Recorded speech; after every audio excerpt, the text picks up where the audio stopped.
Hello viewers, আশা করি সবাই ভালো আছেন। তো আজকের ভিডিওটা বাংলাদেশ ব্যাংকের একটা খণ্ডকালীন চুক্তিভিত্তিক একটা সার্কুলার।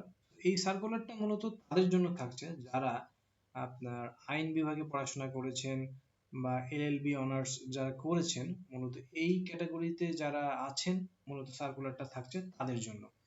তো এইখানে আমরা আজকে আলোচনা করব, এটা আসলে একটা চুক্তিভিত্তিক চাকরি যদিও, কিন্তু এখানে কত বছরের জন্য চুক্তিভিত্তিক আপনাকে থাকতে হবে এবং কত বছরের অভিজ্ঞতার প্রয়োজন আছে এবং স্যালারি কত হবে, ঠিক আছে, এই সকল যে ইন্টারেস্টিং বিষয়গুলো আছে এটাতে আমরা আলোচনা করব। তো আপনি যদি এই চ্যানেলটাতে নতুন হয়ে থাকেন, অবশ্যই আমাদের YouTube channel circular hunt B একটা ভিজিট করুন। ভিজিট করলে আপনি এখানে অনেকগুলো সার্কুলার দেখতে পাবেন। আপনার যেটা পছন্দ হয় আপনি সেই অনুযায়ী যেকোনো একটা সার্কুলার ডিটেলস দেখে সেই অনুযায়ী আবেদন করুন। এবং সবশেষে আপনাকে একটা রিকোয়েস্ট করব, আপনি চ্যানেলটিতে একটি সাবস্ক্রাইব করে রাখুন, যাতে পরবর্তী কোনো ভিডিও আপলোড হওয়ার সাথে সাথে আপনি একটা নোটিফিকেশনও পেয়ে যান এবং সেই সাথে আপডেট জিনিসগুলো যেন আপনি পেয়ে যান। তো আমরা এখন বিস্তারিত বিষয়গুলো নিয়ে এখানে আলোচনা করব। তো বিষয়গুলো হচ্ছে, এটা হিউম্যান রিসোর্সেস ডিপার্টমেন্টের একটা আন্ডারে এই বিষয়টা থাকছে। তো আমরা একটু বিস্তারিত আলোচনা করি।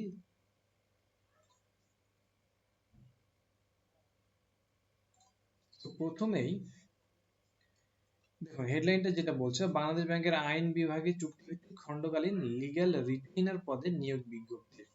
তো বাংলাদেশ ব্যাংকের আইন বিভাগে 3 বছরের জন্য চুক্তিভিত্তিক খণ্ডকালীন লিগ্যাল রিটেইনার পদে নিয়োগের নিমিত্ত বাংলাদেশের স্থায়ী নাগরিকদের নিকট হতে দরখাস্ত আহ্বান করা যাচ্ছে। তো আপনাকে 3 বছরের জন্য চুক্তিভিত্তিক আপনাকে এখানে থাকতে হবে। হ্যাঁ, শিক্ষাগত যোগ্যতার ক্ষেত্রে কি কি প্রয়োজন হচ্ছে, যে কোনো স্বীকৃত বিশ্ববিদ্যালয় হতে আইন বিষয়ে ন্যূনতম 2য় শ্রেণীর স্নাতকোত্তর ডিগ্রি থাকতে হবে। তারপরে বলছে যে অভিজ্ঞতা, সুপ্রিম কোর্টে মামলা পরিচালনায় কমপক্ষে 10 বছরের বাস্তব অভিজ্ঞতা থাকতে হবে। তো এখানে এক্সপিরিয়েন্সটা অনেক বেশি, কারণ আপনি বাংলাদেশ ব্যাংকের একজন লিগ্যাল রিটেইনার হিসেবে কাজ করবেন, যদিও চুক্তিভিত্তিক, বাট বিষয়টা আপনার এক্সপিরিয়েন্স যদি না থাকে, তো এখানে কি পরিমাণে আপনাকে আইনি মামলায় লড়াই করতে হবে এটা আসলে আপনাকে বলে বোঝানো এখন পসিবল না। যদিও আপনি পড়াশোনা অনেক যদিও করে থাকতে পারেন, তো যদি করে থাকেন বা এইসব বিষয়ে কাজ করে থাকেন, অভিজ্ঞতা তো আপনার অবশ্যই অবশ্যই আপনি বুঝতে পারছেন কি পরিমাণ অভিজ্ঞতা থাকা প্রয়োজন। ওকে, বাংলাদেশ ব্যাংকের এবং ব্যাংক এবং আর্থিক প্রতিষ্ঠানের বিধিবিধান এবং ব্যাংকিং সংক্রান্ত মামলা পরিচালনার অভিজ্ঞতা সম্পন্ন হতে হবে। মানে আপনি যদি বিভিন্ন ওইসবের মানে মামলার তো আসলে শেষ নেই, কিন্তু ওনারা যেটা চাচ্ছে, ব্যাংক এবং আর্থিক প্রতিষ্ঠানের বিধিবিধান এবং ব্যাংকিং সংক্রান্ত মামলা পরিচালনার আপনার অভিজ্ঞতা থাকতে হবে। এমনি অন্যান্য ধরনের আপনি জমি জমা সংক্রান্ত বলেন বা ওই মারামারি ফাটাফাটি মার্ডার কেস এইসবের মানে যদি আপনি করে থাকেন, এক্সপিরিয়েন্স থাকে, সেটার জন্য কিন্তু না। তারপরে বলছে যে কার্যপরিধি, বাংলাদেশ ব্যাংকের বিভিন্ন বিভাগ ও অফিসের চাহিদার প্রেক্ষিতে রুটিন বিষয়ে আইনগত মতামত, পরামর্শ বা প্রদান। যে কোনো আইন মানে আপনার কি ধরনের কাজটা করতে হবে সেটা আসলে বলতেছে এখানে, ঠিক আছে। তো যে কোনো আইন, নীতি বা প্রবিধি প্রণয়নে মতামত প্রদানের পূর্বে বা গাইডলাইন বা সার্কুলার প্রণয়নের পূর্বে ভেটিং করণ, ঠিক আছে। বিভিন্ন রেগুলেটরি বিভাগ কর্তৃক জারিতব্য নীতিমালা, নির্দেশনা প্রভৃতির আইনগত দিক বিশ্লেষণ ও মতামত প্রদান। Registrar office, Bangladesh supreme court, বিভিন্ন মন্ত্রণালয় সহ বাংলাদেশ ব্যাংকের বিভিন্ন বিভাগ ও অফিসের সাথে তথ্যের আদান প্রদানে সহায়তা করতে হবে। তারপরে বলছে বাংলাদেশ ব্যাংকের বিপক্ষে দায়েরকৃত মামলায় রুল নিশি অন্তর্বর্তীকালীন আদেশ এবং আর্জি বিশ্লেষণ করে প্রয়োজনীয় মতামত প্রদান, ঠিক আছে। এই সকল বিষয়গুলো তো অবশ্যই আছে এবং আরো কিছু বিষয় তারা অ্যাড করছে, আমরা সেই সব বিষয়গুলো একটু দেখি। তারপরে বলছে যে বাংলাদেশ ব্যাংকের পক্ষে প্রেরিতব্য উকিল নোটিশ ও বাংলাদেশ ব্যাংক কর্তৃক প্রাপ্ত উকিল নোটিশের জবাব প্রস্তুতকরণ, ঠিক আছে। প্রয়োজনে বাংলাদেশ ব্যাংকের পক্ষে আইনজীবী হিসেবে মামলায় প্রতিদ্বন্দ্বিতা করা, তবে সেক্ষেত্রে প্যানেল আইনজীবীদের জন্য নির্ধারিত হারে ফি প্রাপ্য হবেন। প্রয়োজনে বাংলাদেশের ব্যাংকের অভ্যন্তরে অথবা সরকারি বেসরকারি দপ্তরে অনুষ্ঠিতব্য কোনো সভায় অংশগ্রহণ, আইনি বিষয়ে প্রয়োজনীয় মতামত প্রদান, ঊর্ধ্বতন কর্তৃপক্ষের নির্দেশক্রমে আইনি বিষয়ে যে কোনো কার্যক্রম গ্রহণ। মেয়াদটা হচ্ছে 3 বছর, প্রয়োজনে উভয় পক্ষের আলোচনা ও সম্মতিক্রমে নবায়নযোগ্য হবে, ঠিক আছে। মানে 3 বছরের তো আপনি চুক্তিতে থাকছেনই এবং সেই সাথে যদি আপনার প্রয়োজন পড়ে আপনাকে, সেই অনুযায়ী তারা আরো আলোচনা সাপেক্ষে আরো নবায়নযোগ্য করবে আর কি। তো কর্মঘন্টা হচ্ছে সপ্তাহে 3 দিন একটি নির্দিষ্ট সময় ন্যূনতম 3 ঘন্টা সময়ের জন্য বাংলাদেশ ব্যাংকের আইন বিভাগে অবস্থান করতে হবে। মানে এটা আসলে বুঝতে পারতেছেন, আপনাকে সপ্তাহে 3 দিন, তাও আবার 3 ঘন্টা সময়ের জন্য আপনাকে কাজ করতে হবে। অফিসে অনুপস্থিত থাকলে নির্ধারিত সম্মানী হতে আনুপাতিক হারে কর্তনপূর্বক প্রাপ্য সম্মানী প্রদান করা হবে। তারপরে বলছে যে মাসিক সম্মানী, মাসিক সর্বসাকুল্যে আপনি 60,000 টাকা মানে 60,000 টাকা সম্মানের উপর বিধি মোতাবেক প্রযোজ্য অগ্রিম আয়কর কর্তন করা হবে এবং ভ্যাট বাংলাদেশ ব্যাংক কর্তৃক গ্রহণ করা হবে। চুক্তিভিত্তিক নিয়োগকালীন কোনরূপ বর্ধিত বেতন ভাতা, আগাম ইনক্রিমেন্ট, বোনাস, পদোন্নতি প্রদান করা হবে না। মানে আপনাকে 60,000 টাকা যারা যেটা দিচ্ছে, এর ভিত্তিতে আপনি আসলে এগুলো কোনরূপ বর্ধিত বেতন ভাতা, আগাম ইনক্রিমেন্ট, বোনাস, পদোন্নতি এগুলো কোনো কিছু পাবেন না আপনি। এবং অন্যান্য যে সকল বিষয়গুলো থাকছে, বাংলাদেশ ব্যাংকের বিপক্ষে বা বিরুদ্ধে কোনো মামলা গ্রহণ বা পরিচালনা করা যাবে না। ঠিক আছে, তো বিষয়গুলো অবশ্যই মাথায় রাখতে হবে। তারপরে দেখুন, আমরা শেষ করে দেবো এখনই।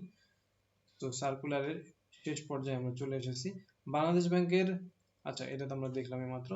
নিয়োগকারী কর্তৃক শর্তাবলী যেটা দিয়েছে আর কি, নিয়োগকারী কর্তৃপক্ষ কোনরূপ কারণ দর্শানো ব্যতি রেখে যে কোনো সময় 1 মাসের নোটিশ অথবা সমপরিমাণ নোটিশ পেয়ে প্রদান পূর্বক এই নিয়োগ বাতিল করতে পারে।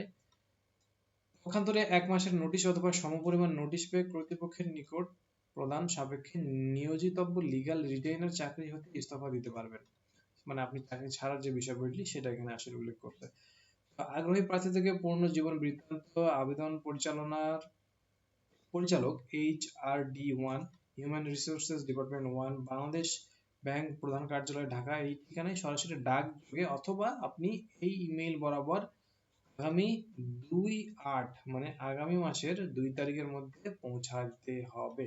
আবেদনপত্রের সাথে সম্প্রতি তোলা 3 কপি সত্যায়িত ছবি, সকল শিক্ষাগত এবং পেশাগত যোগ্যতা এবং অভিজ্ঞতার সনদপত্রের সত্যায়িত অনুলিপি, ইউনিয়ন পরিষদের চেয়ারম্যান, সিটি কর্পোরেশন অথবা মেয়র, ওয়ার্ড কমিশনার যা আছে, জাতীয় সনদপত্র, জাতীয় পরিচয়পত্র অনুলিপি প্রেরণ করতে হবে। ঠিক আছে, সব বিষয়দের কি যেগুলো কাগজপত্র নরমালি প্রয়োজন সেগুলো। তারপর বলছে যে বাংলাদেশ ব্যাংক কর্তৃপক্ষ প্রার্থীদের কাউকে নিয়োগ প্রদান করা বা না করার ক্ষেত্রে চূড়ান্ত সিদ্ধান্ত গ্রহণের অধিকার সংরক্ষণ করে। কাকে নিয়োগ দিবে কাকে নিয়োগ দিবে না এটা তাদের ব্যাপার আসলে। এই হচ্ছে ওভারঅল সার্কুলারটা তারা দিয়েছে। সো আপনি যদি এই বিষয়ে আগ্রহী হয়ে থাকেন, আবার অনেকে আসলে চিন্তা করতে পারেন যে আমি আসলে 3 বছরের জন্য, এটাতে আসলে যদিও 10 বছরের একটা অভিজ্ঞতা তারা চেয়েছে, কিন্তু আপনি আবেদন করলেই যে ভাই আপনার চাকরি হয়ে যাবে বিষয়টা কিন্তু তা না। আপনি আবেদন করেন, তারা যদি আপনাকে ক্যাপাবল মনে করে অবশ্যই অবশ্যই আপনাকে তারা সিলেকশন করবে। বাট অনেকে ভাবতে পারেন 3 বছরের জন্য কাজ করে আসলে কতটুকু আসলে জিনিসটা আহ, বুদ্ধিমত্তা সম্পন্ন একটা কাজ হবে। 3 বছর আসলে আপনি বাংলাদেশ ব্যাংকের হয়ে যদি কাজ করেন, আপনার এক্সপিরিয়েন্সের যে একটা ভ্যালু অ্যাড হবে এটা আপনি আসলে কল্পনা করতে পারবেন না। So, এখানে আপনি কাজ করলে তো আপনার তো নবায়নযোগ্যের একটা বিষয় আছে, পারফরমেন্সের উপর তারা হয়তো বা সেই জিনিসটা দেখে বা আরো কিছু চুক্তিভিত্তিক কিছু বিষয় থাকে, সেটার উপর বেস করে আপনি এখানে কাজ করলে অবশ্যই আপনার একটা এক্সপিরিয়েন্সের যে ভ্যালুটা অ্যাড হবে এটা আপনি লাইফ টাইম একটা সার্ভিস পাবেন আসলে। তো এটা আসলে মূল কি পয়েন্টস গুলো যেটা আসলে আমরা যেটা এখানে দেখলাম, মূল কি পয়েন্টস গুলো আসলে কি, আপনি যদি একটু শর্টলি যদি আমি আপনাদেরকে একটু বলি, বাংলাদেশ ব্যাংকের যে বিভিন্ন বাংলাদেশ ব্যাংকের পক্ষে বিভিন্ন আদালতের মামলাগুলো পরিচালনা করা হয়।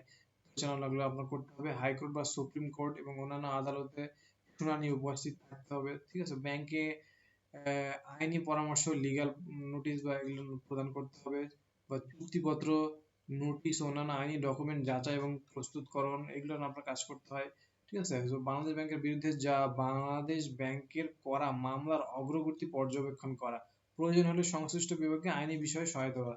তো এই সকল মানে মোটামুটি এটা একটা এভারেজ জিনিস, মানে আমরা কি পয়েন্টস হিসেবে ধরছি, এবং এর ভিতরে আরো আসলে ব্যাংকিং রিলেটেড যা কিছু আছে সেই সকল আপনাকে কাজকর্ম করতে হবে। আজকের সার্কুলারটা ছিল এই বিষয়ের উপরেই। সো যদি আপনি আবেদন করতে চান অবশ্যই নির্দিষ্ট সময়ের মধ্যে আবেদন করবেন, এবং অবশ্যই আপনার যদি ভিডিওটা ভালো লাগে থাকে চ্যানেলে একটা সাবস্ক্রাইব করে রাখবেন, এবং অবশ্যই আপনার সাথে দেখা হবে, কথা হবে পরবর্তী কোনো ভিডিওতে। টিল দেন ভালো থাকবেন, আল্লাহ হাফেজ।